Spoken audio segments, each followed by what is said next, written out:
आजीविका ज्ञान में आप सभी का बहुत बहुत स्वागत है। आज मैं आपको स्वयं सहायता समूह की बैठक नियम यानी स्वयं सहायता समूह की बैठक कैसे की जाती है और स्वयं सहायता समूह बैठक नियम में बदलाव भी कर सकते हैं। सरकार ने क्या बदलाव किए हैं और किस तरह से आप बैठक कर सकते हैं उसके बारे में आपको बताने वाली हूँ। इससे पहले मैं सिर्फ नियमों को बताया था मैंने कि स्वयं सहायता समूह चलाने के लिए ज़रूरी नियम कौन से होते हैं। आज मैं आपको स्वयं सहायता समूह की बैठक प्रक्रिया और एसएचजी नियमों को विस्तार पूर्वक बताऊंगी। वीडियो में पूरा आपको जानकारी मिलेगी, तो लास्ट तक देखना है। समझ में नहीं आए तो कमेंट करके पूछ लीजिएगा। और मेरा वीडियो बनाने का उद्देश्य यही होता है कि आप पूरी अच्छे से जानकारी देखेंगे तो सब कुछ आपको अच्छे से समझ आएगा। पसंद आए तो लाइक कर देना, चैनल को सब्सक्राइब कर लेना ताकि नई वीडियो डालते ही सर्वप्रथम आपको पता चल जाए। आप उचित समझो तो किसी दूसरी जरूरतमंद बहन को भी शेयर कर सकते हैं। सबसे पहले तो हम देखते हैं कि बैठक करते कैसे हैं। स्वयं सहायता समूह की बैठक इस तरह से करते हैं, जैसे गोलाकार में नीचे चटाई या दरी बहुत बड़ी बिछाकर जितनी भी दीदियां हैं 10, 11, 12, 15 वो इस तरह से बैठेंगी और बैठने के बाद समूह की बैठक शुरू करेंगे। और उसके नियम क्या होते हैं अब हम ये जान लेते हैं कि किस तरह से बैठक में क्या क्या एजेंडे होते हैं और किस तरह से काम होता है। तो चलो शुरू करते हैं जानकारी। बैठक एक बहुत ही जरूरी चीज़ है किसी भी सामुदायिक संस्था के लिए, कम्युनिटी ऑर्गेनाइजेशन के लिए। वैसे ही स्वयं सहायता समूह की बैठक भी उतनी ही जरूरी है। यानी स्वयं सहायता समूह की बैठक है वो बहुत ज़्यादा जरूरी है। उसके बिना आपका समूह अच्छे से ना तो चल पाएगा और ना काम कर पाएगा। ये बैठक जितना अच्छा है नियमों के अनुसार करते हो उतना ही अच्छा आपका समूह काम करता है। इसलिए बैठक के लिए कुछ नियम एनआरएलएम यानी नेशनल रूरल लाइवलीहुड मिशन, राष्ट्रीय ग्रामीण आजीविका मिशन ने भारत सरकार के तहत बनने वाले स्वयं सहायता समूह में बताया है। एनआरएलएम मिशन का वीडियो विस्तार में मैंने 2-3 चैनल पहले से डाला हुआ है, तो उनको भी आप देख सकते हैं। अगर आप नियमों के अनुसार समूह की बैठक करते हैं तो दीदी लोगों को लाभ भी ज़्यादा मिलेगा तथा समूह से लगाव या जुड़ाव भी ज़्यादा होगा। कुछ जो शुरुआत में नियम समूहों के लिए बनाए गए हैं उनकी हम बात करते हैं। आगे चलकर जब आपके समूह को 2-3 साल चलते हो जाते हैं तो आपके समूह मेच्योर हो जाते हैं, यानी आपके समूह परिपक्व हो जाते हैं, तो आप सबकी सहमति से नियमों में बदलाव या कम ज्यादा कर सकते हैं। सबके साथ चर्चा करके समूह के सभी सदस्यों की, दीदियों की सहमति से ऐसा करना होता है। यानी स्वयं सहायता समूह जब बनते हैं तब तो नियम होते हैं, तो 10-11 नियम होते हैं। उसके बाद अगर आपका समूह 2-3 साल चलते चलते हो जाता है, मेच्योर हो जाता है, तो आप अपने समूह में बैठक के नियमों को बदल सकते हैं और बैठक में आप क्या क्या एजेंडा रखते हैं उसके नियमों को बदल सकते हैं। सबसे पहला नियम होता है समूह की बैठक के लिए एक निश्चित दिन या दिनांक, स्थान और समय को तय करना चाहिए। अगर बैठक साप्ताहिक है तो रविवार, शुक्रवार, गुरुवार इस तरह से दिन का चयन करना चाहिए। अगर डेट के हिसाब से यानी तारीख के हिसाब से करें तो 1 तारीख, 2 तारीख, 5 तारीख, 25 तारीख एटसेट्रा कोई भी डेट का चुनाव करके मीटिंग रखनी चाहिए। महीने में 4 या 5 बैठक करना होता है तो कोई दिन यानी वीक नेम्स का चुनाव करें। अगर महीने में 2 बार करें तो 15-15 दिन के अंतराल से कोई 2 तारीख चुनें। और अगर महीने में 1 बार एसएचजी की मीटिंग रखें तो एक डेट का चुनाव करें, जैसे 1 तारीख को या 2 तारीख को ही मीटिंग करना ज़्यादा सही रहता है। मेरी तरफ से मैं आपको 1 तारीख या फिर 2 तारीख का चुनाव करना चाहिए, आपको ये सजेस्ट करूंगी, क्योंकि पैसे देने में, लेने में, बचत देने में, हिसाब किताब रखने में, ब्याज लेन देन में सही रहता है 1 तारीख का, और 30 तारीख का बचत लेन देन में, सभी तरह की चीज़ों में सही रहता है। स्थान और समय का भी चयन कर लेना चाहिए। समय जैसे सुबह 10 बजे से 12 बजे तक का, या 1 बजे से 3 बजे तक का, 3 बजे से 5:30 बजे तक का आप समय का निर्धारण कर सकते हैं, क्योंकि इस समय दीदियाँ फ्री होती है और थोड़ा सा घर के कामकाज से फ्री होकर मीटिंग में आ भी सकती हैं। दूसरा नियम होता है समूह में सदस्य निर्णय किए गए समय के अनुसार जरूर बैठक में उपस्थित होना चाहिए। इसका मतलब जिस समय का निर्णय लिया गया है, जैसे 11 बजे, 12 बजे, 2 बजे या जितने भी बजे, उस निश्चित समय पर बैठक में सभी सदस्यों का उपस्थित होना जरूरी है, नहीं तो बैठक प्रक्रिया शुरू नहीं हो पाएगी। बाकी दीदियां जो पहले आएंगी उनको दिक्कत होगी। हाँ, एक बात बीच में और बताना चाहती हूँ कि बैठक प्रत्येक दिन अलग अलग दीदियों के घर पर करना चाहिए। अलग अलग दीदियों के घर पर करना इसका सबसे बड़ा फायदा ये होता है कि समूह की प्रत्येक दीदी में समूह के प्रति जिम्मेदारी का भाव आता है और काम करने का सेल्फ कॉन्फिडेंस यानी आत्मविश्वास का भी भाव जागृत होता है। इसके साथ साथ अगर वो दीदियां घर की बहुएं हैं तो उनके पति, सास ससुर एवं घर के अन्य लोगों को भी उसके काम पर भरोसा भी होता है और गर्व भी होता है। नहीं तो वो लोग ये बोल सकते हैं कि हमेशा उनके घर पर ही क्यों जाते हो, आप ही क्यों जाते हो, हमेशा ऐसा बोला जा सकता है, वो नहीं आ सकते क्या। तो एक एक दीदी के घर पर साप्ताहिक बैठक करनी चाहिए। जैसे 10 दीदी हैं तो पहली मीटिंग एक के घर, दूसरी मीटिंग दूसरी के घर, तीसरी मीटिंग तीसरी के घर, इस तरह 10 दीदियों के एक एक करके सबका नंबर आता रहेगा और इस तरह से बैठक आप करते रहिए। इस तरह से समानता वाला व्यवहार लाने के लिए स्वयं सहायता समूह को सुचारू रूप से चले, इसके लिए आप इस तरह से बैठक करें तो एक मॉडल एसएचजी आप अपने समूह संस्था को बना सकते हैं। रेगुलर मीटिंग भी करना जरूरी है, ऐसा नहीं कभी कर लिया कभी नहीं किया, इस तरह से नहीं चलता है। तीसरा नियम इसमें होता है, समूह में सदस्य गोलाकार में बैठकर एजेंडा के अनुसार बैठक चलाना चाहिए। जैसे आप स्क्रीन पे देख सकते हैं, इस तरह से बहनें जो एक गोलाकार में बैठी हैं, ये तो कोई बड़ी मीटिंग है उसमें बैठी हैं।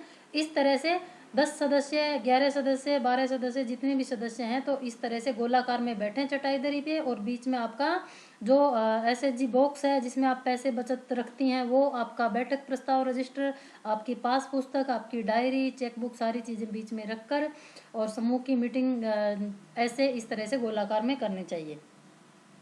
अर्थात ऐसा नहीं कि अपने मन पसंद बैठना होता है, एक सिस्टमेटिक तरीके से बैठना होता है। गोलाकार स्थिति में सभी दीदियों को बैठना चाहिए। समूह की मीटिंग में गोलाकार में बैठते हैं ताकि सब लोग एक दूसरी दीदी का चेहरा देख सकें, बातें सुन सकें और सब दीदियों में समानता वाला भाव आ सके। ऐसा नहीं कि कोई पैसे वाली दीदी है या फिर किसी के घर में कोई नौकरी वाला है और कोई गरीब दीदी है, तो जो थोड़ी सी पैसे वाली या फिर अच्छी पढ़ी लिखी दीदी है वो चेयर पे बैठेंगी या फिर ऊपर बैठ गई, उसको समान ऐसा देना, ऐसा रेस्पेक्ट देने की समूह में ज़रूरत नहीं है। नहीं तो जो थोड़े से अच्छे घर की पोजीशन नहीं है वो दीदियां अगर समूह में आती हैं तो उनको फिर अच्छा नहीं लगता है। तो आपको समानता का भाव लाने के लिए एक ही जगह नीचे दरी चटाई पे बैठकर ही बैठक करना चाहिए, चाहे वो अध्यक्ष हो, सचिव हो, कोषाध्यक्ष हो या समूह की बीके हो यानी बुक कीपर हो, चाहे गरीब दीदी हो या पैसे वाली, चाहे ज्यादा पढ़ी लिखी हो या कम पढ़ी लिखी, या चाहे अनपढ़ दीदी हो, दीदी ही क्यों ना हो, सबको एक साथ गोलाकार स्थिति में बैठकर ही मीटिंग करनी होती है। सभी समूह की दीदियों को ऐसा ही करना चाहिए, ये नियम में होता है। हो सकता है आपके समूह को चलते 8-10 साल या ज्यादा वर्ष हो गए हों, दीदियां वीओ, सीएलएफ या बीएलएफ में किसी भी बड़े पद पर या कैडर में कोई नौकरी करने लगी हो, लेकिन वो समूह की तो वैसी ही सदस्य होती है जैसे पहले दूसरे दिन समूह का गठन करते समय थी। यानी जब आप सीएलएफ, वीओ, सीएलएफ में जुड़ जाते हैं तो उसके बाद आप किसी बड़े पद पे अगर काम करने लग गई, लेकिन आप अगर समूह में आएंगी, समूह की बैठक करेंगी, तो समूह की बैठक में तो आप सभी दीदियों के साथ ही बैठेंगी जैसे पहले दूसरे दिन आप बैठक में बैठती थी। उसकी जितनी रेस्पेक्ट यानी इज्जत करेंगे, विनम्रता से समूह की बैठक करेंगे, समूह हमारी तरक्की करवाता जाएगा, क्योंकि पद, प्रतिष्ठा, नौकरी, नाम, पैसा, काम, आजीविका के सारे साधन हमें समूह से ही तो मिले होते हैं। तो समूह की अगर हम, हमारे एसएचजी की अगर हम रेस्पेक्ट नहीं करेंगे, इज्जत नहीं करेंगे, तो समूह में भी आपको ज़्यादा फायदा नहीं होगा। अगर समूह की तथा समूह की दीदियों की इज्जत करना एवं समानता से रहना ही हमारा सर्वप्रथम धर्म है एवं कर्तव्य भी है। ये सारे समूह के नियमों में लिखे हुए होते हैं। चौथा नियम इसका है, सदस्यों का बचत, किस्त, ब्याज, दंड सारे लेन देन बैठक में ही जमा करना चाहिए। ये बहुत अच्छा नियम है समूह को सुचारू रूप से चलाने के लिए कि सारे लेन देन समूह की बैठक में सभी दीदियों के सामने ही करना चाहिए, ताकि व्यवस्था भी बनी रहे और सभी दीदियों के सामने लेन देन होना चाहिए। लेने का, जैसे बचत का पैसा पहले ऋण लिया हुआ है उसका किस्त, ब्याज या दंड, अगर कोई दीदी समय पर नहीं आती है, समय पर पैसा समूह का नहीं लौटाती, तो दंड भी लिया जाता है। वो पूरा पैसा एक साथ सबके सामने लेना होता है बैठक के दौरान, तथा किसी भी तरह का पैसा वापस ऋण के रूप में लेना देना चाहती है तो भी सभी के सामने लेकर बैठक रजिस्टर में लिखकर सभी के सामने हस्ताक्षर यानी सिग्नेचर करना होता है। चाहे पैसा समूह की बचत का हो, चाहे रिवॉल्विंग फंड का हो, चाहे सीआईएफ का ग्राम संगठन के तहत समूह को मिलता है वो हो, या बैंक लोन यानी बैंक सीसीएल का पैसा हो।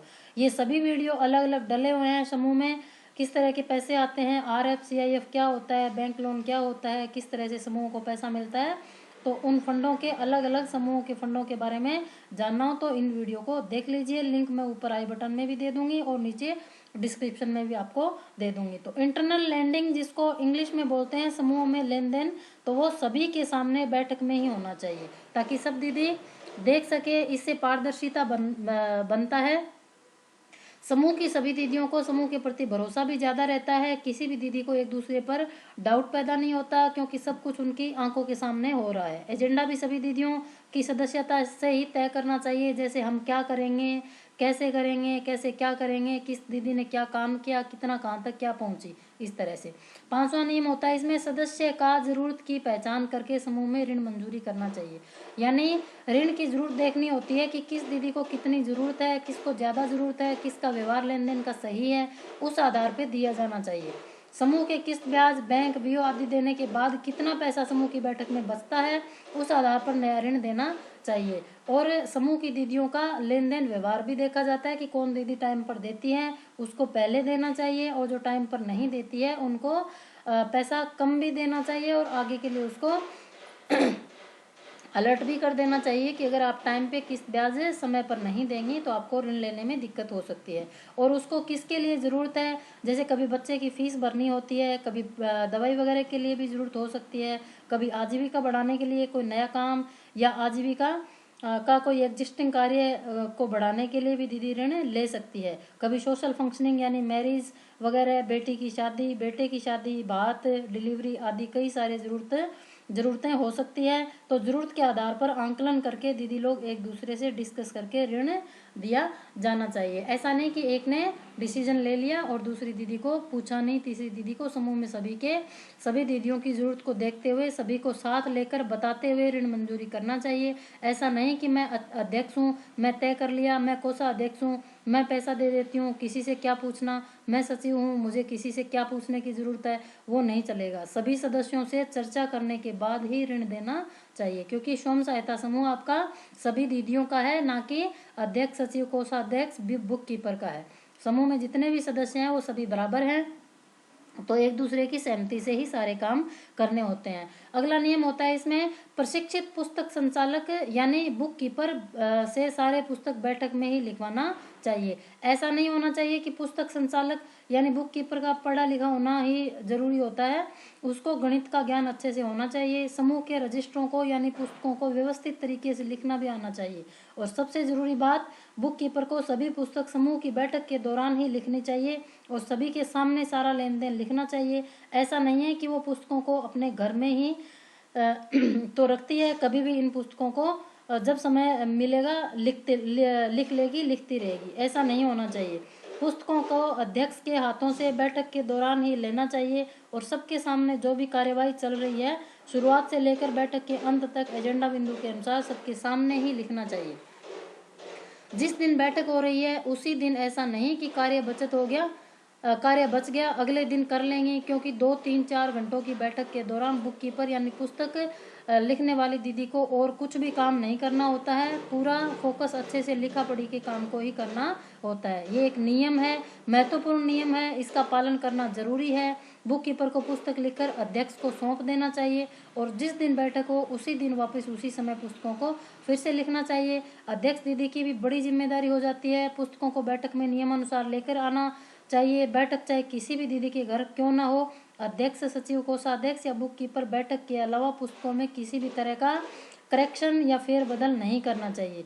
ये गलत है, बिल्कुल गलत है, नियमों के विरुद्ध है। अगला नियम इसमें होता है हर बैठक में बैठकों का अध्यक्ष का चुनाव करना चाहिए और समूह के हर सदस्य के घर पर बैठक करना चाहिए। ये समूह का बहुत महत्वपूर्ण नियम है, बिंदु है। अगर आप समूह के हर सदस्य में लीडरशिप क्वालिटी यानी नेतृत्व क्षमता वर्धन करना चाहती हैं तो समूह की सभी दीदियों के घर बारी बारी बैठक करना सुनिश्चित करना चाहिए।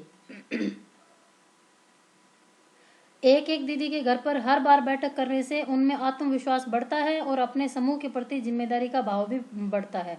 जिस भी दीदी के घर बैठक हो उसी दीदी को उस बैठक का अध्यक्ष बनाना चाहिए टेम्परेरी तौर पर, ताकि वो खुशी खुशी अपने घर परिवार में पति को, सास ससुर को या अन्य किसी भी सदस्य को प्राउड से कह सकती है कि ये मेरा समूह है, हम सब लोग मिलकर हमारे समूह को चलाते हैं। नहीं तो ज़्यादातर क्या होता है कि एक दो दीदी या तो अध्यक्ष के घर या सचिव कोषाध्यक्ष के घर या बुक कीपर के घर पर ही हमेशा बैठक की जाती है, तो बाकी सदस्य दीदियों में समानता का भाव समूह के प्रति नहीं आता है। समूह सभी दीदियों का सभी दीदियों के लिए बनाया होता है, सभी को समानता का अधिकार होना ही चाहिए। तो अच्छे समूह की यही पहचान होती है, सभी दीदियों को संचालन करने का मौका मिलना चाहिए। इस तरह से समूह की सभी दीदियों को अध्यक्षता करने का, बोलने का, आगे आने का मौका मिलेगा। सभी को अपने समूह की ताकत का और जिम्मेदारी का एहसास होगा। हाँ, वैसे हमारे नेता का चुनाव लेन देन के लिए अध्यक्ष, सचिव, कोषाध्यक्ष का जो हो चुका है वो ही रहते हैं। बैंक से लेन देन का काम या कोई भी समूह की जिम्मेदारी के काम चुने हुए नेता ही करते हैं। लेकिन हम जो बात कर रहे हैं वो उस पार्टिकुलर मीटिंग में, जैसे आपने पहले वीक की मीटिंग की तो किसी दीदी के, दूसरे वीक की मीटिंग की तो किसी दीदी के घर में, एक दूसरे दीदी के घर में मीटिंग करते रहना होता है, वो अध्यक्षता का काम करते हैं। बस उतना ही है। दीदियों में आदत लाने के लिए, बहनों में डर को, हेजिटेशन को दूर करने के लिए, लोगों में विश्वास बढ़ाने के लिए, लोगों में नेतृत्व लक्षण एवं क्षमता बढ़ाने के लिए ये एक अच्छा नियम है, ये पालन करना जरूरी होता है। सिर्फ उसको उस मीटिंग का अध्यक्ष बनाया जाता है ताकि उसमें भी कॉन्फिडेंस डेवलप हो। अगला नियम है, समूह की बैठक में सामाजिक समस्या और सरकारी योजना के बारे में चर्चा करके निर्णय करना चाहिए। समूह में जुड़ने के बाद दीदियों में जागरूकता बढ़ाना चाहिए, ज्ञान बढ़ाना चाहिए और उनका कौशल विकास भी होना चाहिए।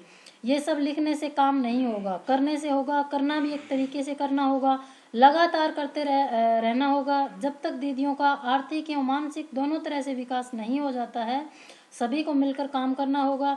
तो गांव में अलग अलग तरह की सामाजिक समस्या होती है, जैसे बाल विवाह, बाल मजदूरी, शिक्षा में भेदभाव, लड़कियों को पढ़ाने में बहुत समस्या आती है। बचपन में ही उनकी शादी कर देते हैं। समाज के दबाव में या बड़े लेवल की शिक्षा में भेदभाव किया जाना, बच्चियों के साथ, महिलाओं के साथ घरेलू हिंसा, शराब पीकर माताओं बहनों पर अत्याचार, घरेलू हिंसा, मानसिक हिंसा आदि अनेक तरह की समस्याएं हमारे गांव में है और शहरों में भी है। तो इसलिए उसके बारे में चर्चा करके उनका सामूहिक रूप से हल निकालना जरूरी है। एक एक बैठक में एक एक समस्या के बारे में बात करके समाधान निकालना होगा। जैसे पोलियो दवाई पिलाना क्यों जरूरी है, सभी दिला रहे हैं इसलिए हम भी दिला लेते हैं, ऐसा नहीं। पता होना चाहिए लोगों को कि क्यों दिला रहे हैं, बच्चों को स्कूल भेजने से क्या फायदा है, न्यूट्रिशन फूड यानी पौष्टिक आहार बच्चों को, गर्भवती माताओं को देने से क्या लाभ होता है, मिलेट्स यानी बाजरा, ज्वार, रागी सभी आदि फूड खाना चाहिए, जिसको अभी भारत सरकार ने श्री अन्न नाम दिया है। लोगों में जागरूकता लाने के लिए समूह की सभी दीदियों को किचन गार्डन, पोषण वाटिका लगानी चाहिए। गांव में जो पशु सखियां और कृषि सखियां होती है, उनकी जिम्मेदारी होती है खासकर कृषि सखियों की, कि वो जितने भी दीदियां समूहों से जुड़ी हुई है गांव में, सभी के घर में किचन गार्डन लगवाएं। जैसे घर के बचे हुए पानी से 4-5 सब्जी एक दीदी ने लगा दी, 4-5 एक दीदी ने, 4-5 एक दीदी ने, ऐसे सभी एक दूसरे की वाटिका से पौष्टिक सब्जियां लेने देने का काम कर सकती हैं। पशुओं में दूध वृद्धि के लिए भी अजोला घास एक छोटी या बड़ी टंकी में लगा सकते हैं, जो पशुओं को पौष्टिकता प्रदान करता है। इसका पूरा वीडियो अजोला घास का चैनल पे पहले डाल रखा है, उसको भी आप देख सकते हैं। आई बटन में ऊपर इसका भी आपको मैं लिंक डाल दूंगी। समूह में सभी दीदियों को इस बारे में बताएं, जागरूक करें। इन सभी सरकारी योजनाओं का जब तक सभी को पता नहीं चलता तब तक महिलाओं में जागरूकता नहीं आएंगी। इसलिए एक एक बैठक में एक एक मुद्दे पर चर्चा कीजिए, दीदी लोगों को बताइए। जैसे साफ सफाई, सैनिटरी पैड के बारे में, फसल बीमा के बारे में, शौचालय के बारे में, प्रधानमंत्री आवास योजना के बारे में, पीएम सूर्य घर आदि अनेकों भारत सरकार की योजनाएं हैं, राज्य सरकारों की, उनके बारे में, उन योजनाओं के बारे में चर्चा समूह की बैठक के दौरान करनी चाहिए। अगला नियम इसमें होता है समूह बैठक का 9वां नियम यह है कि समूह बैठक में अंतिम शेष राशि को बैठक की अध्यक्ष के पास रखना चाहिए। यानी जो दीदी बैठक की अध्यक्षता कर रही है उनके पास वो पैसा रखना चाहिए और अगली बैठक में अंतिम शेष राशि को जमा करना भी जरूरी है। अंतिम शेष राशि यानी समूह में हाथ में पैसा कितना राशि हम रख सकते हैं, वो जो भी तय हो रखा है, 500 रुपए, 1000 रुपए, जितना भी आप लेन देन करने के बाद समूह में जो रखते हैं पैसा, चाहे भले वो 500 रुपए हो, चाहे 2000 रुपए हो, 1000 रुपए हो, अंतिम शेष राशि अध्यक्ष के हाथ में रखनी चाहिए। अगली बैठक में उसको लाकर समूह के सामने रखनी चाहिए और जो उस मीटिंग की जिस भी दीदी को अध्यक्ष बनाया है उसको दे देना चाहिए। ऐसे ये सारी प्रोसेस रोटेशन में चलती रहनी चाहिए। अगला 10वां नियम है, बैठक के अंत में पुस्तक संचालक पूर्ण कार्यवाही पढ़कर सुनाने के बाद ही सभी सदस्यों को हस्ताक्षर करना चाहिए। शुरुआत से लेकर अंत तक जिन जिन मुद्दों पर या लेन देन पर या आजीविका के बारे में जो जो बातें हुई है वो बैठक प्रस्ताव में, पुस्तक में बुक कीपर को लिखना होता है और चर्चा की गई बातों पर निर्णय हुआ वो भी लिखना होता है। और उन सभी बातों को बैठक के अंत में सभी दीदियों को पढ़कर सुनाती है। उसके बाद ही सभी दीदियां सभी सदस्यों को हस्ताक्षर लेने के लिए बोला जाता है और हस्ताक्षर लेने चाहिए। बिना पढ़कर सुनाए दीदियों के हस्ताक्षर नहीं लेना, नहीं लेना, नहीं लेना है। ये समूह बैठक का नियम है जो NRLM द्वारा दीदियों की सुरक्षा एवं फ्रॉड से बचाने के लिए बनाया हुआ है। नहीं तो कई बार क्या होता है, किसी दीदी के कितना ही पैसा लिख दिया नाम पे और उस दीदी को पता ही नहीं है कि हमारे नाम पे इतना पैसा लिख रखा है और दूसरी दीदियां इसको काम में लेती रहती है। किसी भी सदस्य को सारी बातें बिना सुने हस्ताक्षर यानी सिग्नेचर नहीं करना चाहिए। 11वां नियम है, अंत में 11वां नियम होता है, समूह में बैठक का अध्यक्ष अगले बैठक का जानकारी देते हुए बैठक को समाप्त करना होता है कि अगली बैठक कहाँ होगी, किस दीदी के घर पे होगी, कितने बजे होगी, कौन से वार या दिनांक को होगी। ये सभी नियम समूह की शुरुआत में 2 साल तक 11 नियम होते हैं। बाद में जब आपका समूह मैच्योर यानी परिपक्व हो जाता है, लेन देन, कामकाज, बिजनेस, नौकरी आदि समूह की दीदियां करने लग जाती है, अर्थात समूह से जुड़कर आत्मनिर्भर दीदी हो जाती है, तब समूह के नियमों में थोड़ा बहुत बदलाव सभी दीदियों की सहमति से आप कर सकते हैं।